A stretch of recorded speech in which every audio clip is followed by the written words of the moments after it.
In the past few days, a media uproar started over the visit of Sheikh Hamza bin Nasser of Qatar to the pyramids of Meroe in Sudan.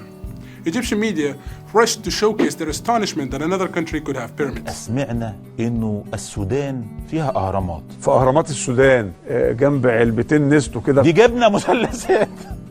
ومش أي حد يبقى عنده أهرامات، ده الأهرامات دي 7000 سنة. It's not much of their fault though, because this is the result of a massive misinformation campaign that has been going for decades to associate anything that has to do with pyramids or the pharaohs with modern-day Egypt. What these so-called journalists fail to admit though is that there are more of these cheese triangles in the small part of northern Sudan than there are in the whole of Egypt.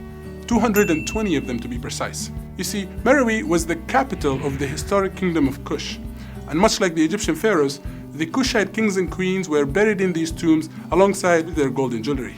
These pyramids, with some of them dating up to 4,600 years, are considered by many archaeologists to be even older than their Egyptian counterparts.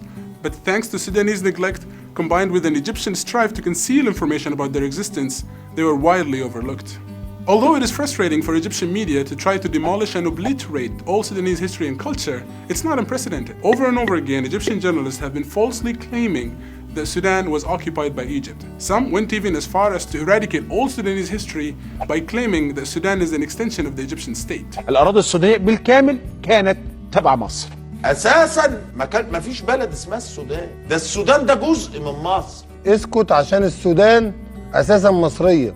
احنا اديناها لكم كده. Again, this couldn't be further from the truth. What they're actually referring to here is the time when both Sudan and Egypt were colonized by the British and administered from Cairo from 1899 to 1956 in what was known as the Anglo-Egyptian Sudan. But historically, it was actually the Nubians of Sudan that conquered Egypt and ruled as the pharaohs of the 25th dynasty for a whole century. So it's more accurate to say that the current-day Nubians have a more legitimate claim over the history of Kemet than modern-day Egyptians, who are mostly the descendants of the various civilizations that conquered Egypt throughout the years. One more misconception to put to bed here is the notion that the Nile is somehow an Egyptian property. While it's true that Egyptians have always flourished alongside the banks of the Nile, and the Greek historian Herodotus wrote that Egypt is the gift of the Nile, this legendary river is actually formed in Khartoum and runs its longest course in Sudan.